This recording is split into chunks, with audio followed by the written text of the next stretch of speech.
मुंबईतील अभूतपूर्व मेळाव्याने शिवसैनिक खुश. जत तालुका शिवसेनेचे उपप्रमुख मान्य शिवाजीराव पडळकर यांनी दिली माहिती. पहिलीपासून हिंदी सक्तीची करण्याचा निर्णय रद्द झाल्यानंतर तमाम मराठी माणसांची कमालीची उत्सुकता ताणलेली असताना ठाकरे बंधूंचा आवाज मराठीचा विजयी मेळावा अपार उत्साहात पार पडला. शनिवारी वरळी येथील NSCCI डोनमध्ये झालेल्या या विजयी मेळाव्याचे मुंबईसह महाराष्ट्रातून जंगी स्वागत करण्यात आले. यावेळी मुंबईला महाराष्ट्रापासून वेगळे करण्यासाठी हिंदीच्या सक्ती अडवून मराठी माणसामध्ये फूट पाडण्याचे षडयंत्र आखले गेले.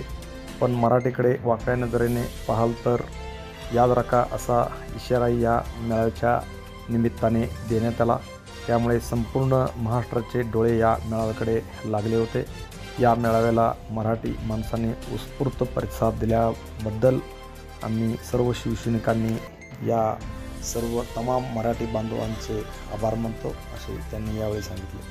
Press the bell icon on the video and never miss another update.